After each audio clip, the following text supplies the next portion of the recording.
दोस्तों India post payment bank में जो है खाता खुलवाते रहते हैं। पास में बैंक होने के कारण से लोग सोचते हैं कि हमको किसी शहर में जाने की ज़रूरत नहीं पड़ेगा। अगर पैसा हमको निकालना होगा तो अपने गांव से निकाल सकते हैं, क्योंकि पोस्ट ऑफिस जो होता है अपने गांव में होता है। तो उस पोस्ट ऑफिस से पैसा निकालने के वजह से वो लोग सोचते हैं कि दूसरी जगह हम खाता नहीं खुलवाएंगे और पोस्ट ऑफिस में खाता खुलवा लेते हैं। तो इंडिया पोस्ट पेमेंट बैंक का बहुत सारे लोग हैं जो कि खाता खुलवा लेते हैं, लेकिन जब खाता तो खुलवा लेते हैं लेकिन इसमें जो है बहुत सारा चार्ज कटता है। अब आप मान लीजिए कि हर मंथ आप 500 रुपया इसमें मेंटेन चार्ज रखते हैं, लेकिन फिर भी आपका पैसा कटता है। और बहुत सारे लोग हैं जो कि सोचते रह जाते हैं कि मेरा पैसा क्यों कट रहा है, और बहुत सारा रिसर्च करते हैं, क्योंकि अगर इसके कस्टमर केयर से बात करिएगा अच्छे से जानकारी आपको नहीं देंगे और आपसे अच्छे से बात भी नहीं करेंगे। और इसमें बहुत सारा दिक्कत है, क्योंकि इसमें पोस्ट ऑफिस का जो कस्टमर केयर होता है ना, वहाँ पे अगर बात करिएगा तो उसके लिए अलग से रिचार्ज करना पड़ता है, टॉपअप डालना पड़ता है, तब जा कर के आप उससे बात कर सकते हैं। इसमें बताएंगे कि कौन कौन सा चार्ज इसमें कटता है, क्योंकि एनुअल मेंटेनेंस चार्ज कटता है, वर्चुअल डेबिट कार्ड कटता है और नॉन मेंटेनेंस चार्ज करता है, बहुत सारा चार्ज कटता है। एक एक पॉइंट के बारे में बताएंगे कि कौन सा चार्ज कितना कटता है, आपको खाता खुलवाना चाहिए कि नहीं खुलवाना चाहिए, अगर आपका खाता है तो उसको चला रहे हैं तो किस प्रकार से चलाना चाहिए कि एक भी पैसा उसमें कट ना हो।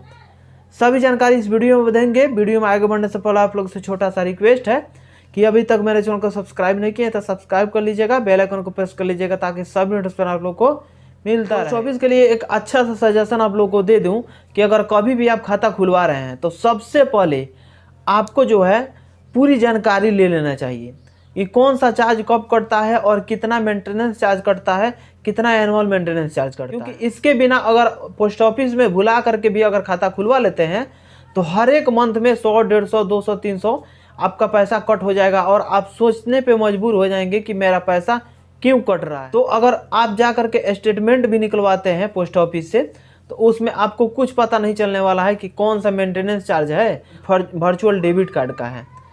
तो हम बता दें कि आप लोग को अगर खाता नहीं खुलवाए हैं पोस्ट ऑफिस में तो मैं तो नहीं कहूँगा कि आप पोस्ट ऑफिस में जाकर के खाता खुलवाएं, आपकी मर्जी, आप खुलवाएं चाहे नहीं खुलवाएं।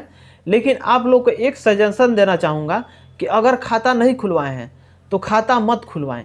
अगर खाता खुलवाए हैं तो इसमें इसकी जानकारी जान लीजिए क्या क्या आपको ध्यान देना। सबसे पहले कोई भी ऐसा बैंक नहीं है, कोई ऐसा माइक्रो फाइनेंस नहीं है जो आपको वर्चुअल डेबिट का पैसा कटे। फिजिकल जब डेबिट कार्ड आता है तो उसका पैसा कटता है, लेकिन वहीं अगर पोस्ट ऑफिस में खाता खुलवाए हैं और आपका जो है उस पोस्ट ऑफिस से सोचते हैं कि फ़ोन पे गूगल पे चलाएं तो उसके लिए आपको वर्चुअल डेबिट कार्ड डाउनलोड करना पड़ता है। तो वर्चुअल डेबिट कार्ड डाउनलोड करने के लिए हर साल आपको 24 रुपया ये वर्चुअल डेबिट कार्ड का फ़ी जमा करना पड़ेगा, यानी आपके खाता से 24 रुपया हर साल कट हो जाएगा।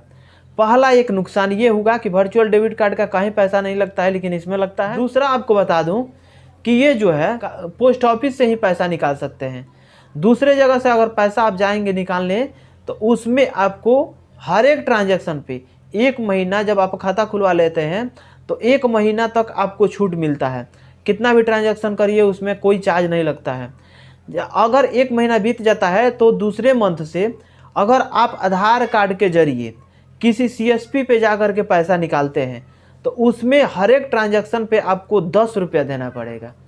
यानी किसी भी सीएसपी से पैसा निकालते हैं पोस्ट ऑफिस छोड़ करके तो वहाँ पे आपको 10 रुपया चार्ज करना पड़ेगा।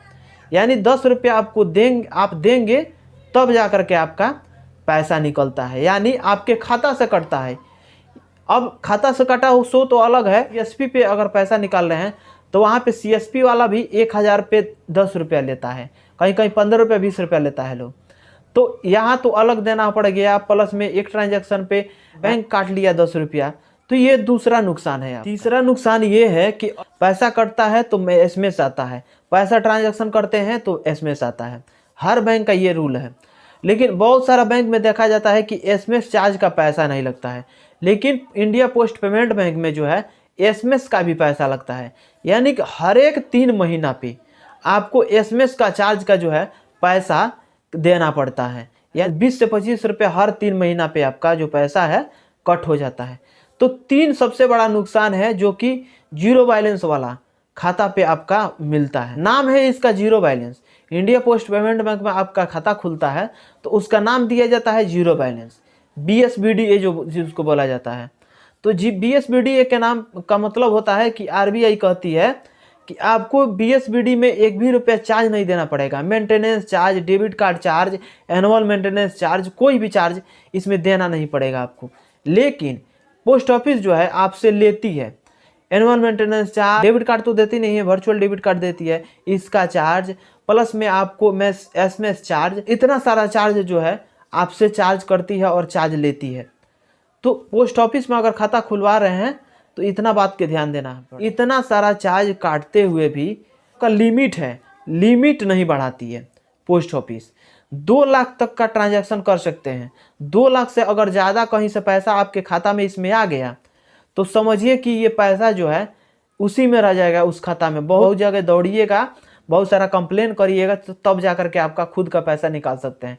2 लाख से ज़्यादा का ट्रांजैक्शन नहीं होना चाहिए, नहीं तो अकाउंट आपका फ्रीज हो जाएगा और पैसा उसी में रह जाएगा। तो इसमें सबसे बड़ा नुकसान है जो अगर किसी भी प्रकार का आपके खाता में पैसा कट गया, किसी भी प्रकार का क्लेम करना चाहते हैं तो क्लेम करने के लिए हर एक बैंक का टोल फ्री नंबर होता है। तो उस टोल फ्री नंबर पे कॉल किया जाता है। कॉल करने के बाद से उससे बात किया जाता है कस्टमर केयर से और अपना सॉल्यूशन कराया जाता है। लेकिन इंडिया पोस्ट पेमेंट बैंक में जो है आप अगर टोल फ्री नंबर पे कॉल करिएगा तो उसके लिए आपका नंबर फ्री है, आपका जो फ्री रिचार्ज है, लेकिन फिर भी उससे कोई लेन देन नहीं है।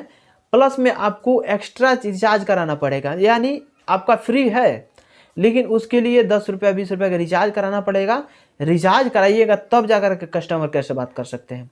अब कस्टमर केयर से भी बात करिएगा तो सरकारी सुविधा आप जानते हैं कि कितना फास्ट मिल जाता है, तो उसी प्रकार से आपका रिस्पॉन्स नहीं मिलेगा। तो यानी आपका जो कस्टमर केयर से जो सपोर्ट भी मिलने वाला है आपको प्रॉपर तरीक़े से नहीं मिल पाएगा। तो ये 5वां नुकसान है, यानी नुकसान ही नुकसान। एक फ़ायदा है कि अगर आपको कम से कम का ट्रांजैक्शन करना है, आप 20 रुपया 100 रुपया हर एक मंथ में 200-300 आप गंवा देना चाहते हैं तो इसमें खाता खुलवा सकते हैं और इस खाता को चला सकते हैं। अब जो जानकारी इससे रिगार्डिंग था वो तो मैं दे दिया हूँ। अगर एक्स्ट्रा आपको जानकारी चाहिए बैंक से रिगार्डिंग, जॉब से, बैंक के जॉब से रिगार्डिंग और सारी जानकारी जो होती है बैंकिंग से, RBI के रूल के तहत जितना सारा जानकारी है मैं हमेशा अपडेट आते रहता है, हमेशा वीडियो के माध्यम से आप लोग को बीच में पेश करते रहता हूं। तो आगे जानकारी अगर आपको लेना है तो चैनल को सब्सक्राइब करके रखिएगा, एक लाइक कर दीजिएगा और दोस्तों को पास शेयर कर दीजिएगा। मिलेंगे नेक्स्ट वीडियो में। आज के लिए बस इतना ही। जय हिंद।